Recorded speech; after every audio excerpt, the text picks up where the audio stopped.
Sir, thank you very much. I would like to raise a few pointed questions, and I'd ask the Honorable Minister to reply to all 4 questions. Because I myself come from a background of NGOs, and it's an unfortunate day that the Treasury, the way it defended why they brought this bill was very unfortunate. But I will ask for 4 clarifications and then make my comments on what the Treasury bench has said. First pointed question is, you have come for administrative cost and salaries from 50% to 20%. How have you reached this magic number of 20%? Is that how you're going to control salaries and jobs and the number of people in an NGO? I mean, how have you come? So what's the logic behind this 50? And it's the donor who gives the money. How can any government control? Tomorrow you will say salaries of CEOs need to be controlled. So why is this micromanagement of this government is a $1 million question.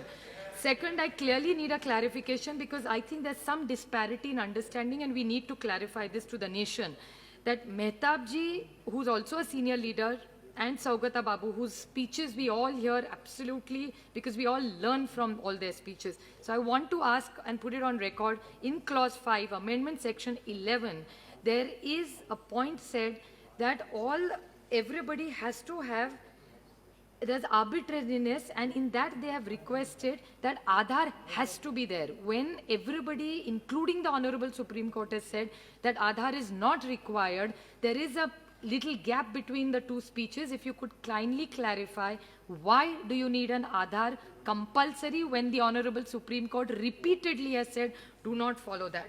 Another question is what you have recommended. I have absolutely no problem in you saying that good banks. Why is it only State Bank of India and only in Delhi? What logic does it make in this technology world where everything can be managed so well? I can't understand. And why only State Bank of India? Why not other banks? Are you trying to sow suspicion that other banks are not capable of opening an FCRA account or managing them? Or are you incapable of doing it? So can you please clarify why only State Bank? The other point is that the way arbitrary, 180 days, and that NGO can stop work. We don't think NGOs do a bad work. It's very unfortunate from the Treasury when the speech came, and it's sad that he was a police, and the way he defended today, it's actually a dark day for the police. As a retired police from Maharashtra, what example did he give? That one NGO did not do good work. Sorry, I'm really offended. If he was the police commissioner, what action did he take against them? And like there may be one NGO doing bad work, there are thousands of NGOs doing very good work for sex workers, children, for education, what help.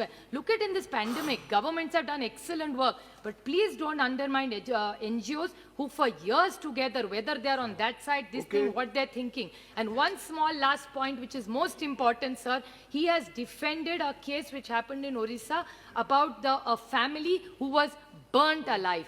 Whether what they did, the actions, no law anywhere in the world allows you to burn people and burn their children. And what is even more shameful from the Treasury, that somebody who was in the police today, just because he's in an organization, says that the CBI said, does that mean the CBI says it's okay to burn somebody's young children because of the actions of the children? I take complete objection, and there are NGOs globally working, doesn't mean just because there's one bad apple, all the NGOs. So it's absolutely unfair, and just because one NGO may work against a project that you want, you specifically talked about Greenpeace. So what? There are NGOs, there are lobbies. These are not bad words. There are 100 other ways, but that doesn't mean you call them corrupt or any agendas. There are 100 other ways to stop these. But please, I request the central government to stop bulldozing people who do good work. And we come from an Indian culture, the oldest culture in the universe, which talks about good work and service. The Bhagavad Gita that we all talk about talks about service. Please do not think the whole world is full of chores and bad people. Indian people are good people. Constantly this government thinks that everybody is doing something bad. And I would like to defend the NGOs. There may be a bad apple, but does not give you a right. You talk about emergency. This is almost like an emergency without calling an emergency.